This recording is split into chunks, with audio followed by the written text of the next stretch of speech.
largest, the most influential of all the FX markets. And as the trading day goes on in London, the New York market opens.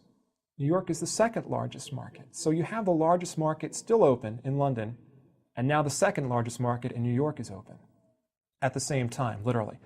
So as you can see, it's a seamless trip around the world.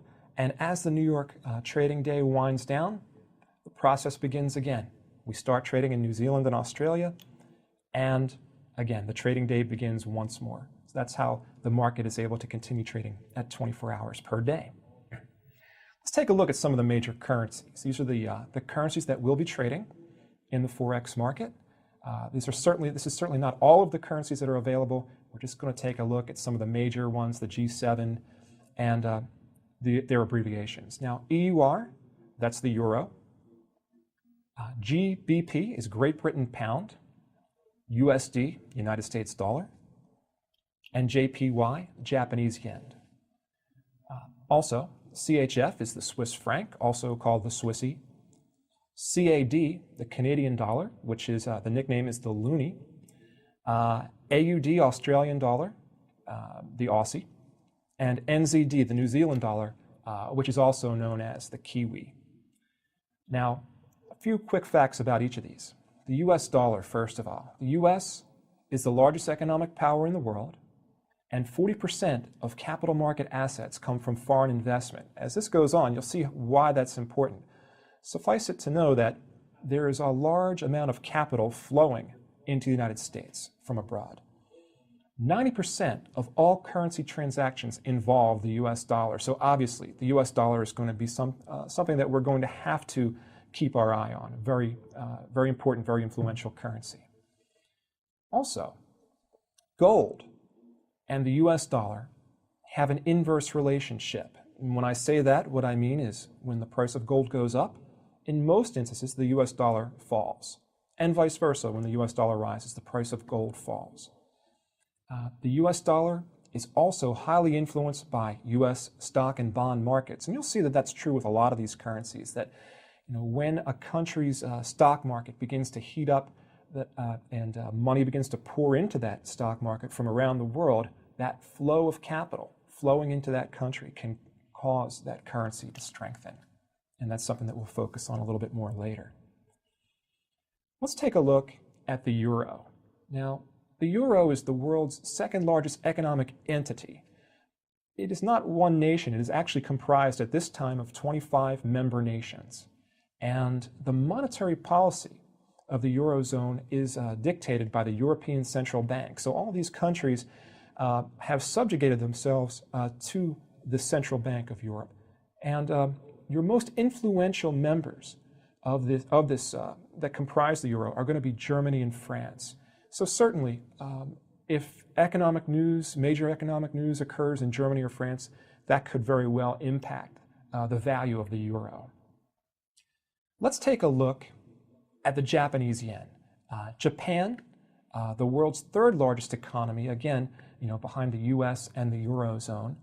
It's an export-driven economy. This makes it a little bit different.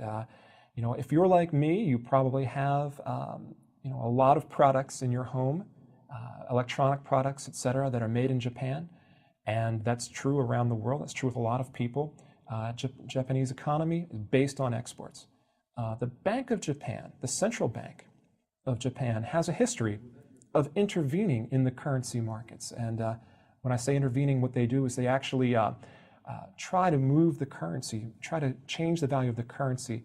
And we'll get into this in detail as we go along. Also, Japan is very well known for having low interest rates, which makes it an interesting candidate for interest rate arbitrage opportunities. Let's take a look at the Canadian dollar. Canada, unlike Japan, Canada's economy is service-based. They are the world's 5th largest producer of gold and the 14th largest producer of oil. This is significant because changes in the price of gold or the price of oil can cause dramatic changes in the value of the Canadian dollar. Now, Canada, as the United States' northern neighbor, exports about 85% of its goods to the US. And because of this, the Canadian dollar is highly sensitive to changes in the US economy. So if the US economy is strengthening, that's certainly good news for Canada because obviously they're such a huge trading partner of the United States.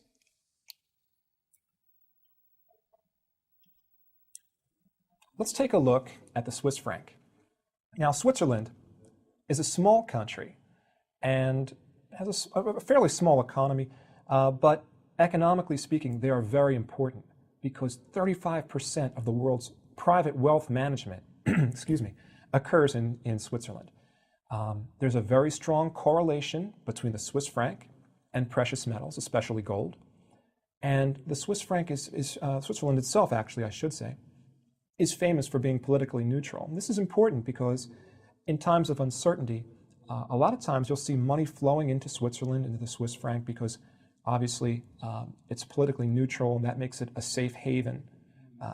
Now, in Switzerland, of course, very significant that 35% of the world's private wealth management occurs there. So even though it's a small country, you have some of the world's major banks are located in Switzerland. Let's take a look at the Great Britain. Now, Britain, the world's fourth largest economy, and they have large coal, natural gas, and oil reserves, and this gives the British pound a strong correlation to energy prices. Now, rising energy prices are probably not a positive for too many economies out there, but certainly it's going to hit certain countries harder than others. And I will tell you that Great Britain is, while they could be negatively affected by high energy costs, they'll be a little bit less negatively affected because they have these large oil reserves, natural gas, and coal. You know, compare that to Japan. Japan has very little of their own oil reserves, and they're much more likely to react negatively to a spike in oil prices than the pound. Great Britain is considering membership in the European Union. This is an ongoing situation. It's going to take an awful long time to resolve. But it is something, obviously the Eurozone is a powerhouse. The euro is a powerhouse currency now. If you add the UK to that, obviously, it makes it even more of a powerhouse. Let's take a look at the Australian dollar for a moment. Australia, a small economy, but significant on a per capita basis. Rural and mineral exports make up 60% of all their exports. So this makes it what we call a commodity currency. In other words, the price of commodities will have a strong effect on the Australian dollar. Australian dollar is also very sensitive to severe weather conditions. Because a lot of their economy is agricultural, severe weather conditions can disrupt the Australian economy. Now, when we talk about Australia, we also need to mention New Zealand. New Zealand dollar, a very similar economy. It's an export-driven economy. Commodities represent over 40% of New Zealand's exports. Their largest trading partner is Australia. And just like Australia, the New Zealand dollar is sensitive to severe weather conditions. We're going to take a look at a concept now, trading in pairs. This is probably the one concept that really differentiates the Forex market from any other market that you're going to trade. We're trading in pairs, and what we want to talk about here, we look at the euro and the US dollar. You might see that on your screen. And by the way, I apologize. That is showing a 4-pip spread. The spreads are actually more narrow now than at the time that was made. But the currencies, you're going to have two currencies in every pair. In this currency, we're looking at the euro-US dollar currency pair and the price at which you can exchange one for the other. That's the exchange rate. Now, the first member of any currency pair is called the base currency. In this case of euro-US dollar, the first member of the pair is euro, so the base currency is the euro. The second member of any currency pair is the counter or quoted currency, and of course that would be US dollar in this case. So when we trade euro-US dollar, what we're doing is we expect one of these currencies to appreciate in value against the other. Why do we trade in pairs? Well, to put it simply, a currency cannot appreciate in and of itself. So you can't just go long euros. If I buy 1,000 euros, it's going to be still worth 1,000 euros